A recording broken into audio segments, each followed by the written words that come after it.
अब राजेश अपनी मीठी मीठी बातों में जया को फंसा लेता है और उसे गर्भवती करने की अपनी योजना में भी सफल हो जाता है। कुछ ही दिनों में राजेश जया को लेकर अस्पताल जाता है। वहीं अस्पताल में जया को राजेश की योजना के बारे में पता चल जाता है, जिससे जया के मन में राजेश के लिए शक पैदा हो जाता है। अब जया बार बार उसी योजना के बारे में सोचने लगती है और समझने की कोशिश करती है कि राजेश फिर से क्या योजना बना रहा है। जया बहुत गुस्से में राजेश को घूरने लगती है। रात को जब राजेश घर आता है तो जया उससे पूछती है, तुमने मेरे बारे में क्या योजना बनाई है? राजेश झूठ बोलता है कि उसने कुछ नहीं सोचा, लेकिन जया को उसकी बात पर यकीन नहीं होता। जया राजेश को रोककर सच्चाई बताने के लिए कहता है।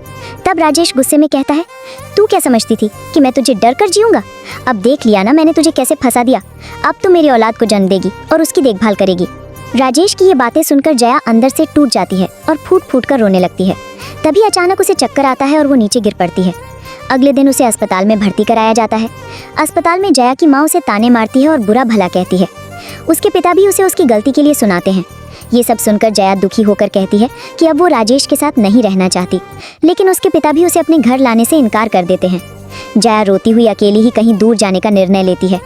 तभी राजेश उससे कहता है कि मेडिकल का बिल भर दो। जया अपनी सोने की चेन निकालकर कहती है, इसे बेचकर बिल भर लो। लेकिन राजेश ताना मारते हुए कहता है, अगर अभी ये चेन ले लूं तो बाद में कहोगी कि मैंने तुम्हारा दहेज ले लिया। जया चेन वहीं रखकर चुपचाप वहां से चली जाती है। वो अकेली अस्पताल से बाहर निकलकर बस स्टॉप पर जाकर फूट फूट कर रोने लगती है।